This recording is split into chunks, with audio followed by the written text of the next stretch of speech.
My name is Kentaro Toyama. I'm a faculty member at the University of Michigan School of Information. My research interests are in community development, usually with some kind of digital technology or informational intervention involved. I am otherwise very interested in larger questions of how technology impacts society. I was in India for 5 years working at Microsoft Research, and over that course I probably was engaged in 50-odd research projects, again all using digital technology in some way to try to support international development, most often in the context of India. So Microsoft Research India was, I think at the time, Microsoft's 5th or 6th research lab in the world. It was a significant investment both in terms of effort and funding for the company, and was a real new commitment to India as a country. And what I learned over those 5 years was that on the one hand we could get good, impactful outcomes in a kind of very constrained environment where a researcher was watching over all of the potential variables. But as soon as we try to take these projects, again, that involve some digital component to a broader audience and try to implement them, let's say, something we designed for schools to a larger educational system, we found that the impacts did not present themselves. We couldn't find the positive impacts of a lot of the digital technology projects that we undertook at larger scale. And so the book was really my attempt to kind of analyze and distill why that was. Why we could have good research results but then not have real impact in the real world. And the conclusion I ultimately came to was that the technology amplifies underlying human forces, but where those human forces are either indifferent or corrupt or dysfunctional, no amount of good technology turns that around. And so you have lots of situations, I think in an international development context, where it's really these larger social, political, economic, and cultural questions that have to be resolved first before you can make positive impact with technology. One corollary of amplification is that if you just spread technology indiscriminately, many existing socioeconomic inequalities will themselves also get amplified. They'll actually get worse off. And when I wrote the book, I thought that this was a lesson that I thought particularly applied in kind of developing world context and context in which we were trying to support economic development. But since returning to the United States, I found that this is true in the developed world as well. All kinds of socioeconomic inequalities, I think, right now are being amplified despite the fact that or possibly because of the fact that we increasingly have all kinds of technologies spreading through our homes and our workplaces. So for example, these days you can go to some very low-income communities in the United States and almost everybody already has a mobile phone, if not a smartphone, and everybody's comfortable using Facebook. But despite the early promises of these technologies, they haven't fundamentally changed anybody's economic situation, and in some cases things have gotten worse. I think in the last couple of years, certainly since the last presidential election in the United States, there's actually been quite a bit of soul searching about what digital technology has really contributed. We've seen evidence of Russian meddling through social media. We've seen fake news spread through digital means. And some people have claimed that democracy is under threat as a result of digital technologies. My sense is that these are, again, examples of amplification. One thing that I personally find about these conversations that they often are increasingly, because they're so relevant to all of us, are happening with a lot of voices from all over, from different parts of society, but surprisingly with little input from those of us who are at schools of information and who actually study these things on a day-to-day level. I do think that for the most part, we tend to see technology in a very positive way. The evidence of its value and usefulness is, right in our pockets all the time. Most of us, we look at our smartphones the first thing we do when we wake up in the morning, and it's often the last thing we touch at night. And so it's really hard to be critical about this device that seems so useful to us in our everyday lives. At the same time, I do think that increasingly as a society we're waking up to the fact that there's a significant downside to these technologies as well, and that we have to be much more careful and purposeful about its use and also the regulation around it. If you believe in amplification and technology's amplificatory powers, then I think it's relatively easy to see how they might affect discussions of sustainable development. So, sustainable development I see as kind of being in two kinds of categories.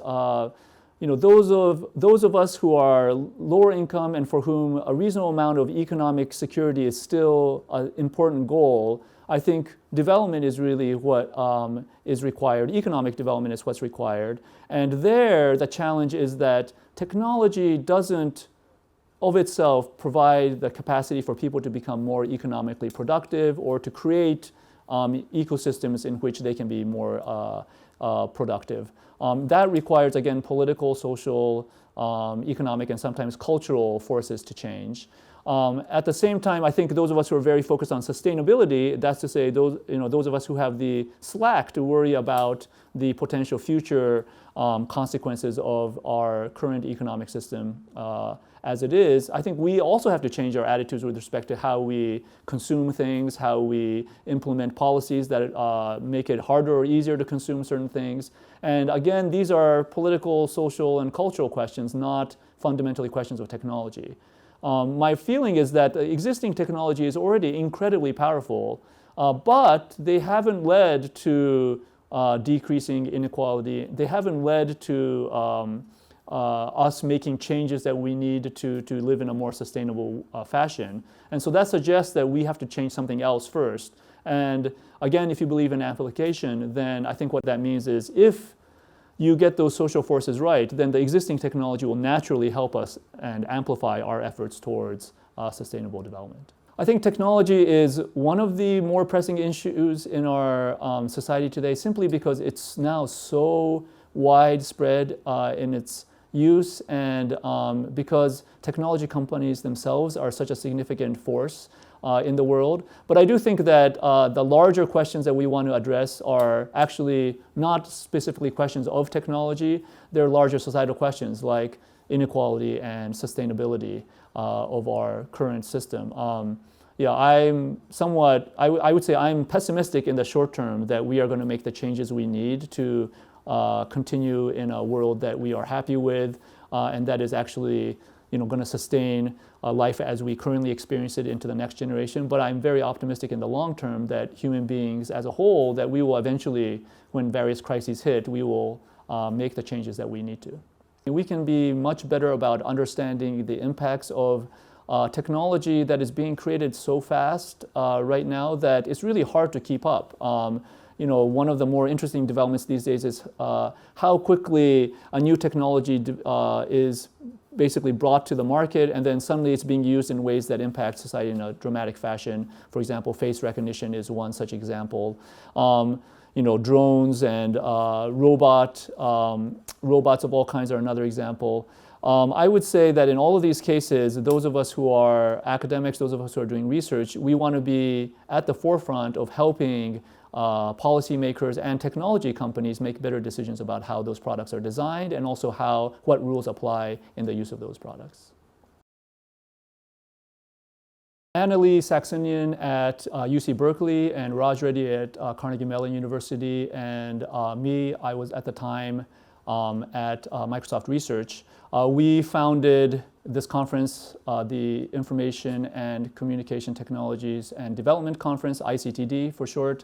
That was in 2006, and our main goal was that just around that time there was quite a bit of activity, most of it not academic, around the potential uses of digital technologies for international development. And the reason why we wanted to found that conference was quite a few of us were increasingly interested in those questions from a research perspective, and we didn't have a natural research community to interact with. And so the conference was in some sense an anchor community for that kind of research. We have since had 10 conferences in the series. The next one will be in Ecuador in 2020. In the field of ICTD, one of the things that has been most surprising to me is just how recurrent the idea that technology can save us from ourselves has been. It's almost like a Frankensteinian zombie in that, there's lots of attempts by scholars and to to break that idea down, but almost every few years, there's a new reason why we believe that technology is going to save us. I think there's something fundamentally human about invention and about wanting to create a life that is better for ourselves and to do it through a means that is technological in nature.